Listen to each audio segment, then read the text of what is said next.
Hello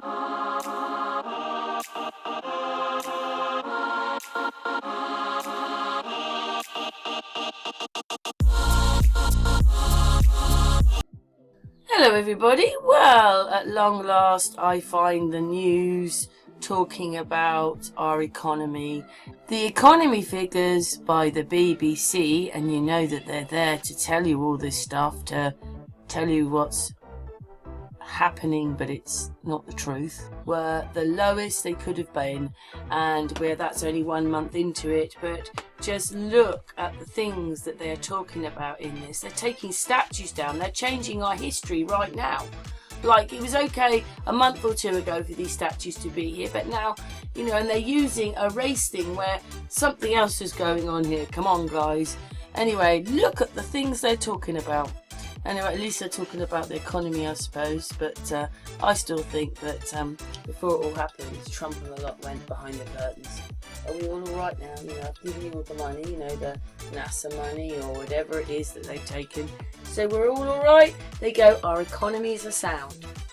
And then he walks out and he goes, we're in lockdown and you've got to stay at home. No one can go to work. And then everybody's got money coming in at the moment. Most bizarre, don't you think? Anyway, on with the video. Listen to what they're talking about.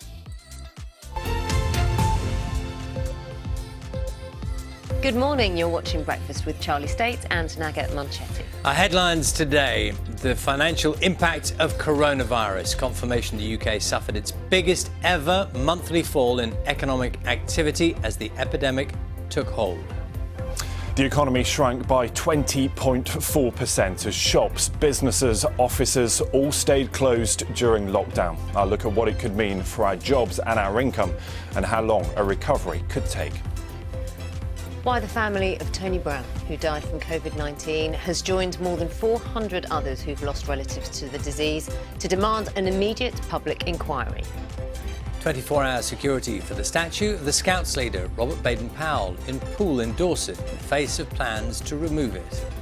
Good morning. Golf does its bit for the Black Lives Matter movement. Some of the best players in the world pause to mark the death of George Floyd as the professional game returns.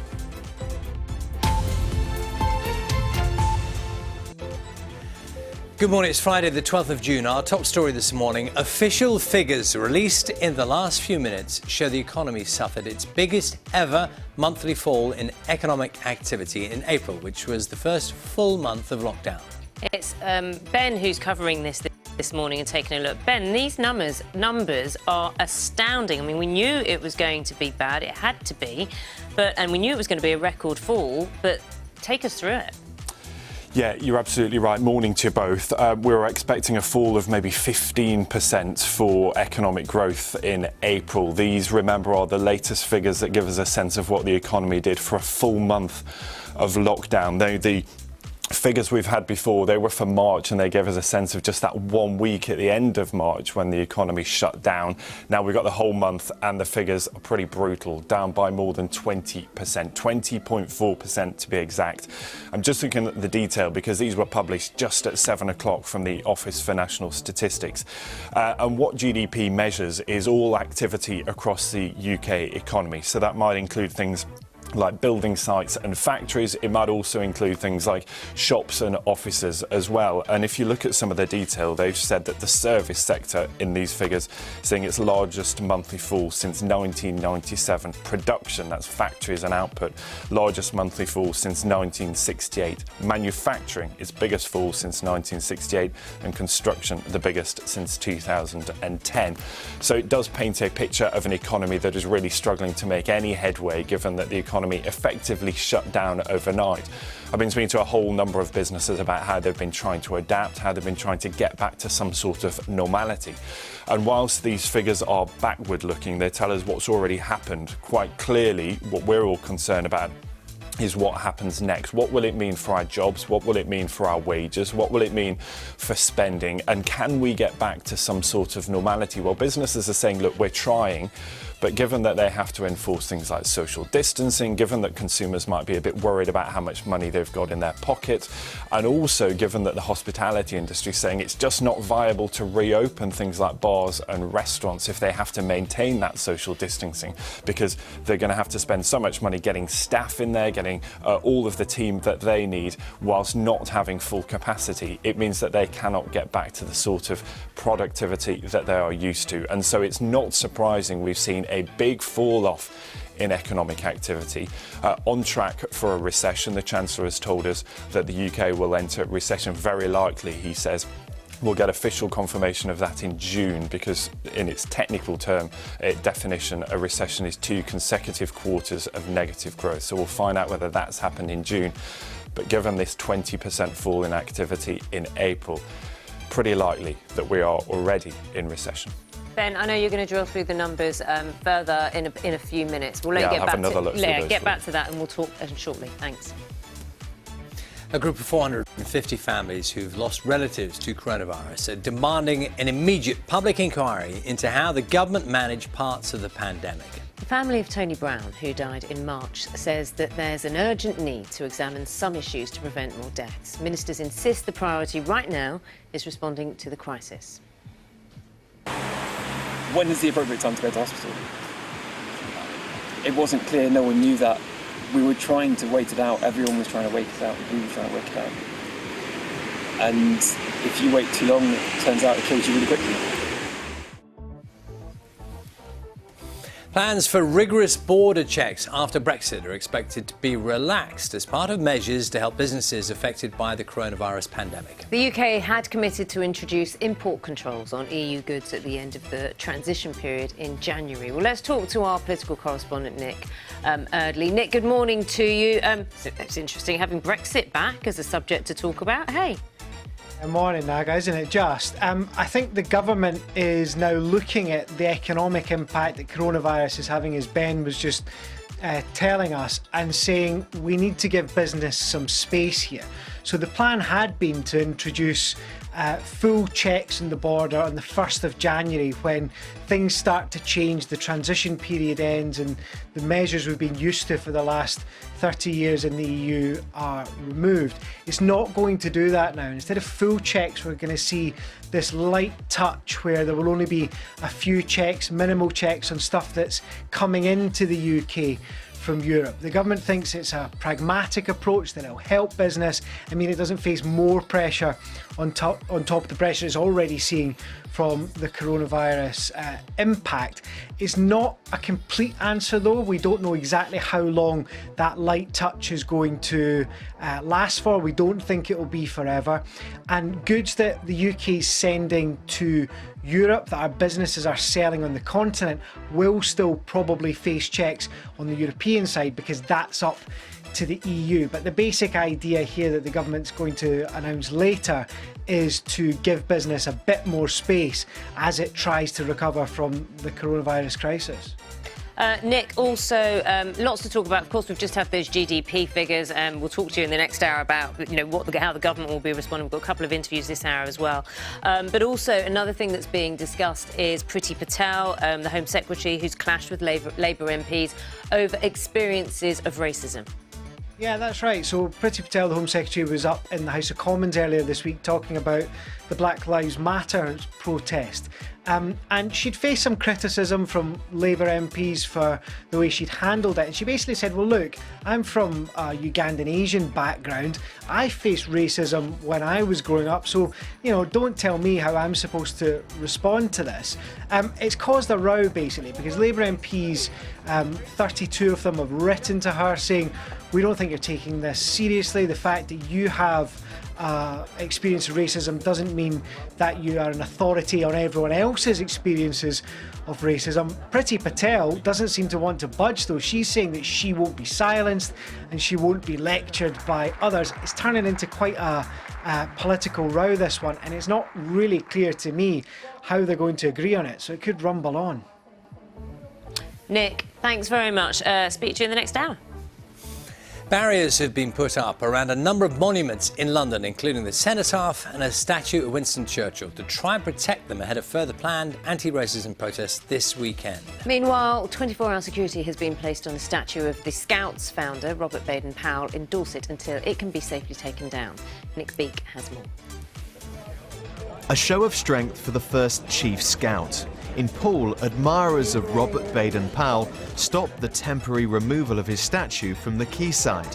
When anti-racism campaigners put it on a target list, the council had wanted to take it away, fearing it could be attacked.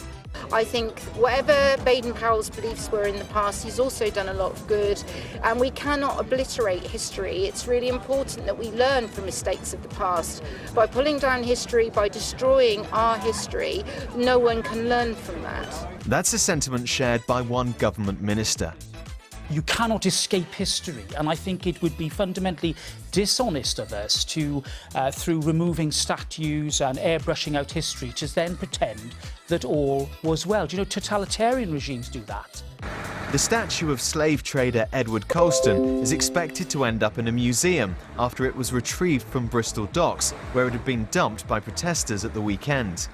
But in a city where his name has loomed large for so long, times are changing, and campaigners say more controversial symbols also need to disappear from public view across the UK. I'm totally for a lot of the other statues in this country being removed and perhaps recontextualised in museums or somewhere where we actually understand what role they played in society in a wider sense. The City of Edinburgh is now proposing to dedicate the Henry Dundas Monument to those enslaved because of his actions. A new sign would explain that the 18th century politician helped delay the abolition of slavery by 15 years. In London, Guy's and St Thomas's hospitals say they will remove the statues of two men involved in their history because of links to the slave trade. Across the Thames at Westminster, there's new protection for Churchill's statue, which was defaced in recent protests, as well as for the cenotaph, as the debate rages over Britain's past, present and future. Nick Beake, BBC News. Let's get more from Sophia Seth, who's by the statue of the Scouts founder Robert Baden-Powell in Dorset. Morning to you, Sophia. So it's something we were looking at yesterday, and the council's definitely clarified. Some locals have camped out overnight to protect the statue here. It's been here since 2008. It looks out to Brownsea Island, where Baden-Powell set up the first scout camps back in 1907. But as we were hearing, it's been put on a target list. And this led to Bournemouth, Christchurch and Poole Council, as you said, to make the decision to temporarily remove the statue. Now, this evokes strong emotion, and locals are already here this morning that they don't want this statue to be temporarily removed. Now, although the council acknowledge that, they know they have a duty to protect this statue. But as you can see, it hasn't been removed yet, and that's due to the crowds that they saw yesterday, but also they're aware that the foundations run far deeper than they envisaged, so they need contractors to be able to discuss how can they remove it. And we were also hearing last night from the deputy leader, who you will be speaking to later, that they may take the decision to board it up so it's away from the public view instead of actually removing it, if that is possible. But currently there's 24-hour security on the statue before a decision can be made. Sophia, thanks very much, Sophia Seth there. Now, one of the most famous episodes of the 1970s sitcom Fawlty Towers has been removed from a streaming service because it contains racial slurs. UK TV, which is owned by the BBC, said it had temporarily removed the Germans episode while it carries out a review. The episode featured the hotel owner Basil Fawlty, played by John Cleese, shouting "Don't mention the war" in front of a group of German tourists, with another character using offensive racist language. Time now is 7:14 Friday morning. Let's go back to our main story this morning. The breaking news: the UK economy shrank by 20.4% in April. That, of course, is the first measurement in a full month of lockdown. Now, Ben has been going through the numbers, seeing how they compare. And it's interesting because we don't usually look at a monthly figure, but because lockdown came in March 23rd, April's the first full month, obviously, calendar month of lockdown. The impact this is going to have is showing just how the virus has reverberated around the economy. Yes, you're absolutely right. And we should remember this is sort of a rear view mirror look. It tells us what's already happened, but quite clearly attention will now turn to how long the downturn lasts, what it means for things like jobs and our income, frankly, what we do next as an economy. So just confirmation of that headline figure, the UK economy shrinking by 20.4%. in April, the first full month of lockdown. A staggering figure, more than was expected. Most analysts I've been speaking to thought the figure could be closer to 15%, so actually coming in much bigger than initial forecasts. And I've just been crunching some of the numbers. It's the biggest fall the UK has ever seen as far as economic growth is concerned. It's actually 10 times the largest fall ever seen in a month before the coronavirus outbreak, and so it gives you a sense of what the economy is contending with. And on one hand, no great surprise, because look, we all know that businesses had to shut overnight, so that's absolutely everything from construction sites to factories to shops and offices. Yes, some people could work from home, but maybe they're not being as productive as they might be at the office, and some businesses simply couldn't operate, so many of those staff were furloughed, the government paying some of their wages, and so as a country we simply weren't producing what we were before. In fact, the economy in April 25% smaller than it was in February before the crisis hit, and so that gives you a sense of how that economic growth just fell off a cliff. If you look at the detail, the areas that were most badly affected were things like manufacture of cars, construction of houses. And given that international travel and ports and borders were shut down too, imports and exports really struggling, because we know that as an economy, domestic demand is very important, but quite clearly what we make in this country and sell overseas also hugely important for that wider economic growth picture. And now, so as I said, attention will turn to what happens next. On Tuesday, we'll get the latest unemployment figures. They will give us a sense of what that means for all of us, you and me, about our jobs and our income. So we'll get a sense of what businesses are thinking about what happens next, whether they've had to lay off some staff to contend with this. And I've been speaking to all sorts of businesses over the last few weeks, and they tell me the problem now is that they don't have any clarity about when they can get back to normal. So many businesses trying to reopen, but so many questions still unanswered about when they can get back to some semblance of normality. So 20% fall in the economy and economic growth in April.